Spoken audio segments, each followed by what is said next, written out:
আজই ডাউনলোড করুন আর এনজয় করুন আপনার পছন্দের শো। তুই ভাব রায়ন, আজ তোরা ফিরে এসেছিস, একটা ফেস্টিভ মুড। আমি আবদার করে রাতে লুচি মাংস খেতে চাইলাম, বলছে না লুচি মাংস খাওয়া যাবে না, ডালিয়া খেতে হবে, না তো ওজন কমবে না। হ্যাঁ তো ভুল কি বললো? রায়ন তুইও কি বলছিস কি দিদি? তুই তুই ক্যালিফোর্নিয়া যাচ্ছিস? তুই এত বড় চাকরি ক্র্যাক করে ফেলেছিস? কংগ্রাচুলেশনস দিদি, কংগ্রাচুলেশনস। থ্যাংক ইউ ভাই। দাদুর একেবারে মুখের উপরে আচ্ছা জবাব দিয়েছিস। যখন শুনবে না, খবরদার একদম দাদুকে কিচ্ছু বলবি না।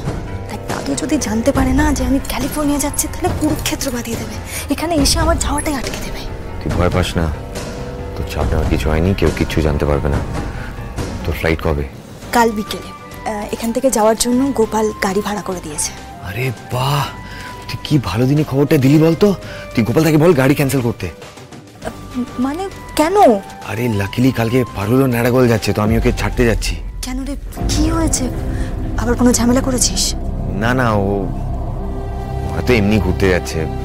আমি ওকে ছেড়ে দিয়ে এসে তোর কাছে আসবো, তোকে পিক আপ করবো, দেন এয়ারপোর্ট। ওকে? তাহলে তো খুব ভালো। তারা আমি গোপালের সঙ্গে কথা বলে নিচ্ছি। ঠিক আছে, ঠিক। গোপাল, একটা ভালো ব্যাপার হয়েছে। নতুন বৌদি আসবো?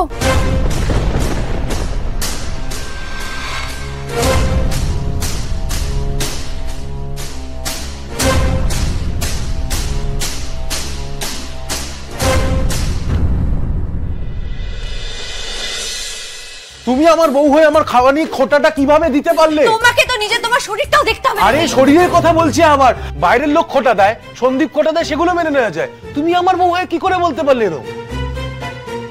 দাঁড়া দাঁড়া দাদা, দাঁড়া ভাসতে। ভর সন্ধ্যাবেলা কি নিয়ে ঝামেলা শুরু করলে তোমরা? কি হয়েছে? আমি না এই মানুষটাকে নিয়ে আর পারি না রায়ন। তুই ভাব রায়ন, আজ তোরা ফিরে এসেছিস, একটা ফেস্টিভ মুড। আমি আবদার করে রাতে লুচি মাংস খেতে চাইলাম, বলছে না লুচি মাংস খাওয়া যাবে না, ডালিয়া খেতে হবে, না তো ওজন কমবে না। হ্যাঁ তো ভুল কি বললো? রায়ন তুইও? আচ্ছা, তোরা থাকবি না তো পাশে? আমি গিয়ে এক্ষুনি মাকে বলছি যে তরিতা আমাকে খাওয়া নিয়ে খোটা দিয়েছে, লুচির বদলে ডালিয়া খেতে বলেছে।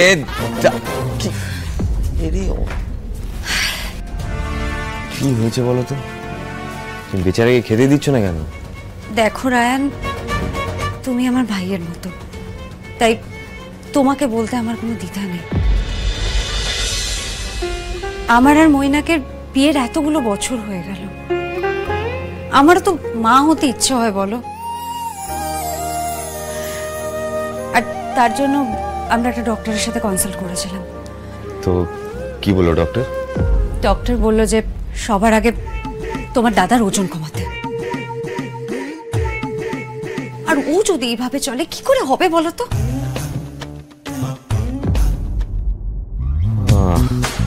এই ব্যাপার, ঠিক আছে, আমি দাদার সাথে কথা বলছি। কথা বলে এই সমস্যার কোনো সমাধান হবে না। তুমি কত দিকে কথা বলবে বলো? ও এত কুড়ে যে কোথাও বেরোতে চায় না। দুজনের তো একটা পার্সোনাল সময় কাটাতেও ইচ্ছে করে, কিন্তু ওর জন্য সেটাও হয় না। এদিকে বাপের বাড়ি যাওয়া ছাড়া আর কোনো যাওয়ার জায়গাও নেই, আর যাওয়ার জায়গা থাকলেও সেখানে দাদুর পারমিশন নেই, তার উপরে ও এরকম। Got it, got it, got it. তুমি চিন্তা করো না, আমি আছি তো। তুমি তোমাদের একটা ছোট ট্রিপ প্ল্যান করো, বাকিটা আমার উপরে ছেড়ে দাও। দাদা ঘুরতেও যাবে, ওজনও কমাবে। কথা দিলাম, আমি কনভিন্স করাবো। সত্যি রায়ান, তোমরা না থাকলে যে আমি একা ওকে কি করে সামলাতাম কে জানে।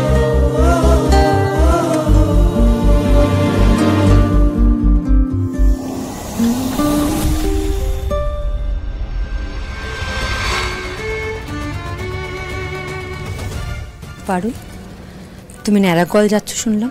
হ্যাঁ পিসিমণি, বাড়ির কথা বড্ড মনে পড়ছিল। সেই জন্য এই বাড়ি ছাড়ার সিদ্ধান্তটা তুমি নিয়েই ফেললে।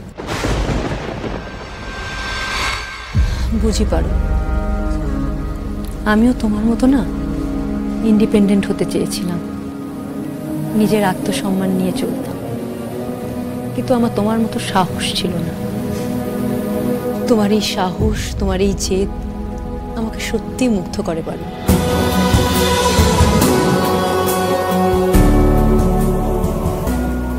পিসিমণি। হ্যাঁ পারো। দেখো, তোমার আর রায়ানের রিলেশনশিপটা আমিও প্রথম থেকে কোনোদিন অ্যাকসেপ্ট করতে পারিনি, কিন্তু আমি সব সময় চেয়েছি তুমি বড় হও, তুমি এগিয়ে যাও। তোমার যদি মনে হয় তুমি এই বাড়ি থেকে বেরিয়ে গিয়ে নিজে কিছু করবে, আমি কোনোদিন তোমাকে আটকাবো না। আমি এই বাড়ির কাউকে কিছু বলবো না। কিন্তু পারুল প্লিজ, ন্যাড়া গোয়ালে গিয়ে তুমি কিন্তু তোমার এই স্বপ্নটাকে ভুলে যেও। ভুলবো নাই পিসিমণি, ওই স্বপ্নটাকে সত্যি করবো বলেই তো এত দূরে ছুটে গেছিল। এখন মাঝ পথে তো এই দৌড় থামানো যায় না পিসিমণি। তোমার জেদই তোমাকে একদিন অনেক বড় করবে পারুল। আর তোমার এই স্বপ্ন পূরণের পথে যদি কোনো দিন কখনো কোনো প্রয়োজন মনে হয়, তাহলে প্লিজ আমার কথা মনে পড়ো। তোমার কাজে আসতে পারলে আমার খুব ভালো লাগবে পারুল। কিন্তু পিসিমণি, আমি এই বাড়ির জানি রায়ানের পিসি হিসেবে নয়, আমি তোমাকে সাহায্য করতে চাই একজন মেয়ে হিসেবে। একজন মেয়ে হিসেবে একজন মেয়ের পাশে তার গোটা জার্নিটাতে আমি থাকতে চাই। বেস্ট অফ লাক পারুল।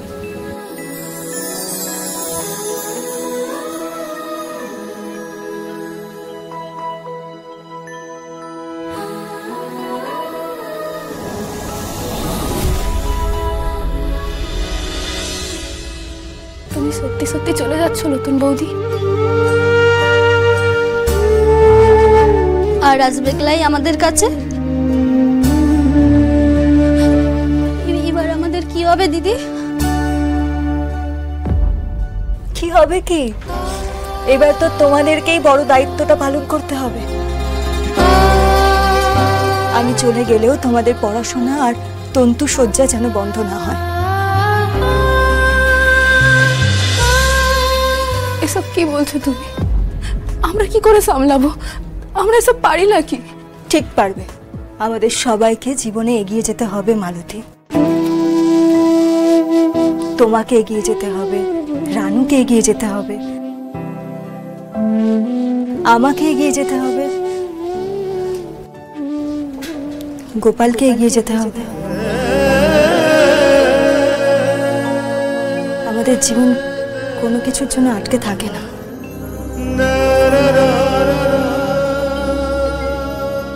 কাজ হয়তো আটকাবে না, কিন্তু মন যে আটকে থাকে রুক্মিণী, মনকে বুঝায় কি করে? মন যে মানতে চাইছে না। আর আমি না থাকলে তোমাদের দাদা তো থাকলো। তোমাদের যখনই কোনো সাহায্যের প্রয়োজন হবে তোমার দাদার কাছে আসবে, উনি তোমাদের ঠিক সাহায্য করবেন। আমি তো আছি।